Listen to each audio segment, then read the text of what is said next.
Hello everyone, and welcome to the Coastal Edge Consulting channel.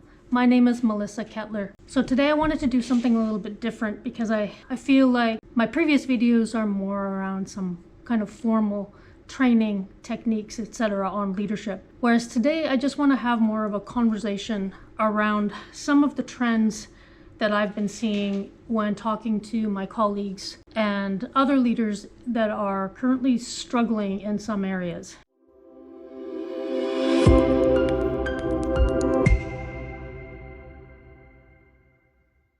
The first thing that I see is there's an intense demand on leaders that I don't think has ever been seen before in the history of the work environment. So it feels like leaders need to be everything to everyone. And that includes being emotionally intelligent, delivering on all your work target, being a therapist and a support system to your staff, to being compassionate and understanding and calm and patient, and yet highly effective in meeting your deliverables and being able to both manage up and manage down. And people are just caught in this endless cycle of how can I possibly be all of these things in a leadership position? Well, in short, you can't.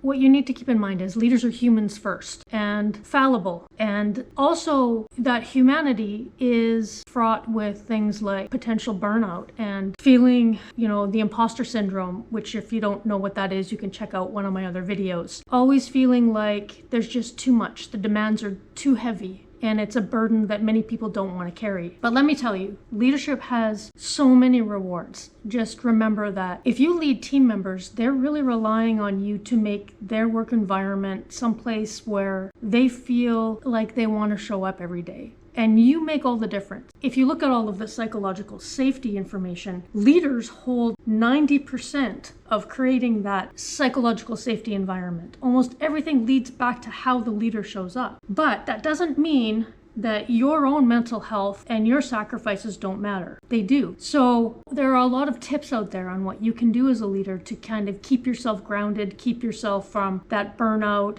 or spinning out of control. I've been there, and I know tons of other leaders who have been there, and it's hard to be vulnerable and share that you maybe weren't as strong as you thought you were. It's funny how leaders always think that they need to show up in a way where they don't get to be human. They don't get to have emotion. They don't get to have, challenges or struggles. And I think we're at a time in society where it's okay to say, I didn't do that very well, or I'm struggling, I'm burning out, or I just don't have the strength that I thought I did. And if you're a leader of leaders, you should be having those conversations with your own leadership team to say, what's working for you, what's not working, how are you feeling? It's okay to talk about, struggle and challenge and burnout. And getting ahead of the conversation is actually going to save the more difficult and challenging struggles later on down the road. And, you can't be everything to everyone, but I will encourage you as a leader to think about what each individual team member needs in order to be successful.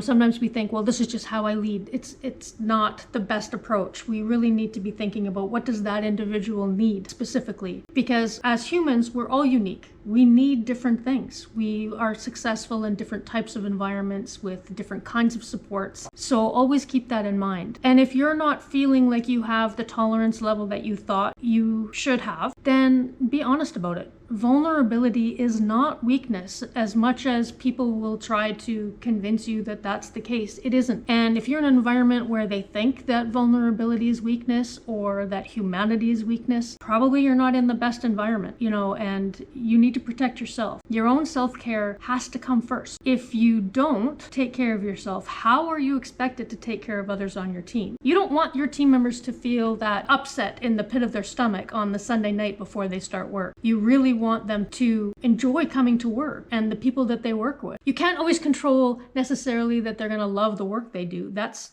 not always within your control, but you can really impact their experience in that work environment. So keep that in mind. If it means scheduling breaks for yourself or just downtime, thinking time in your calendar, and I know that's not always easy. A lot of us have back-to-back meetings, or just the pressures and demands of our work deliverables are so high, it's not always easy, but if you can just try to block time in your calendars, if it's your lunchtime where you will not take a meeting over lunch, you will try to leave on time, 4 out of 5 days a week or something like that. Maybe come in a half an hour early to really prepare yourself. Do something to keep your brain from burnout. And the other thing is, if you have an opportunity to get out of the work environment, so that means if you're having one-on-one meetings, for example, can you go for a walk? Can you have that a walking meeting?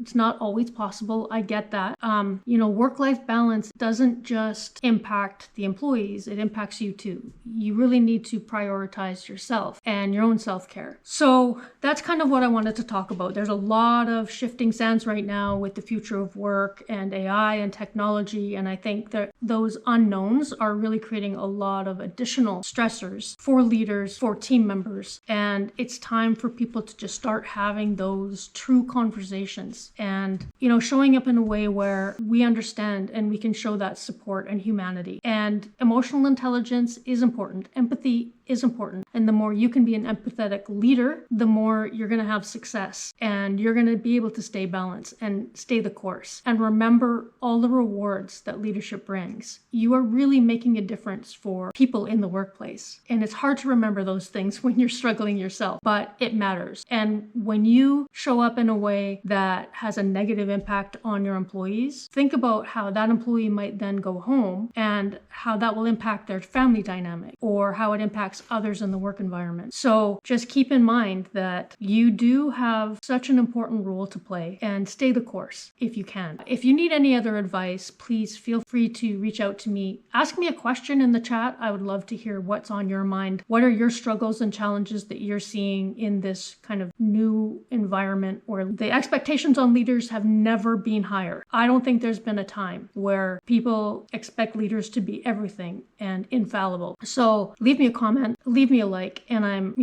just almost this short of begging, please subscribe to my channel. I don't say this lightly, but I really, really need support in order to continue to make these videos. I like sharing my knowledge, my decades worth of knowledge. It is my area of expertise, leadership development, and I've worked really hard to hone those skills through education, through experience, and I really, really value being able to share that with you. So please share my video, like it, subscribe to my channel, and definitely leave me a comment. I'd love to hear what works for you, what doesn't work for you, what are your challenges today, and I expect to make more videos coming up. So thanks again for stopping by. Keep on striving, hang in there. We'll talk to you soon. Thanks so much. Bye-bye.